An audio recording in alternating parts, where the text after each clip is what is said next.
Hey, yogis. I just wanted to pop in here with a little bit of inspiration for you. Whether you are watching this in my Business of Yoga teacher group for teacher mentoring and online programs, or if you're watching this in my group for the yogis, the embodied yoga method, I just wanted to tell you, you're so needed. You're so needed right now. And this all came out from a meditation that I just did. I enjoy listening to Jack Kornfield. He's very inspiring, always has amazing words to say. And he shared a story that actually came from Thich Nhat Hanh of just an analogy of people on a boat. And on a boat sailing across the sea, people crammed in tight quarters. If one person panicked, everyone would panic. And that's kind of the way our nature is. And I wanted to tell you that is actually the way that our nervous systems work. So that whole idea of empathy or being an empath, feeling what other people feel, it's real, because what our nervous systems do is they co-regulate. And that means that our ultimate responsibility, and even through the practice of yoga, is to regulate your own nervous system to the best of your ability, because also recognizing and acknowledging, of course, that trauma is something that gets in the way of being able to regulate the nervous system in certain situations, in certain places, certain interactions. But the work, the deeper work, is actually going in and learning how to regulate yourself through managing your thoughts, words, deeds, and actions. And so this all gets right to the heart of what yoga is, which is why I say, whether you're a yoga teacher or whether you're a yoga seeker, practitioner, you're doing the same work. You're so important and so needed right now, because the work that you're doing to offer your yoga, whatever that is the work that you need to do to regulate your own self, regulate your nervous system, so that you can be the one who maintains that state of calm when people around you might be collapsing or panicking or whatever it is that they're going through.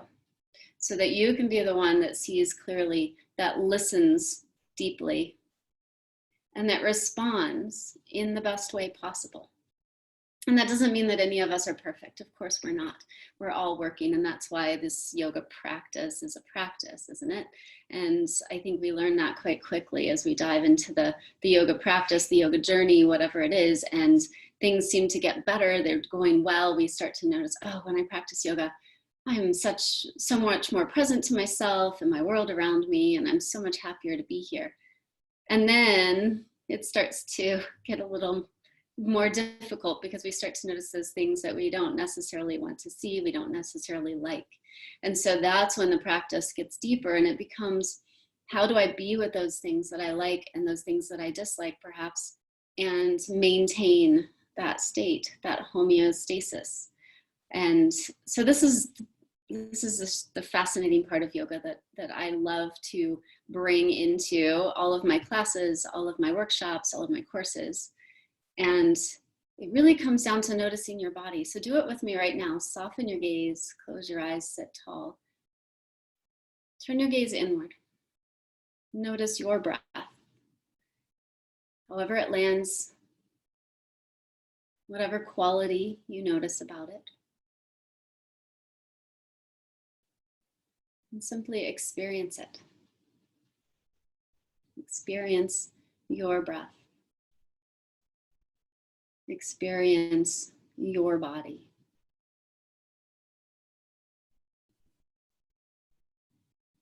Notice sensations arising, whatever they are. Allow them to be. Allow them to be without the need of the mind or the wanting of the mind to fix, to solve, to figure out. Allow them to be.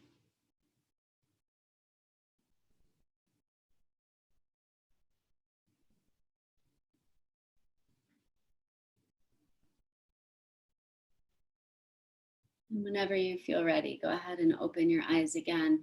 And just an example of how brief it can be, or how short a moment it can be to create that connection to yourself and that presence to your own self first.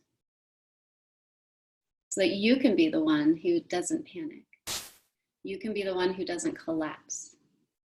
You can be the one who can maintain a more homeostatic, more balanced, more easeful state for yourself and all the people that surround you, whether it's in physical space or virtual community. So thank you. Thanks for listening. Thank you for chiming in. I would love to hear more from you. And I just want you all to know that I have a few ways to connect virtually. I know that that is a challenge for all of us right now. For my Business of Yoga group, I have a Business of Yoga Q&A that is a free session. Just come and join. You can find the link in my page, and it's every Tuesday at 4 p.m. Eastern Time. For those of you that are in my Embodied Yoga Method group, there is a virtual coffee chat on Saturdays, and that is at noon on Eastern Time.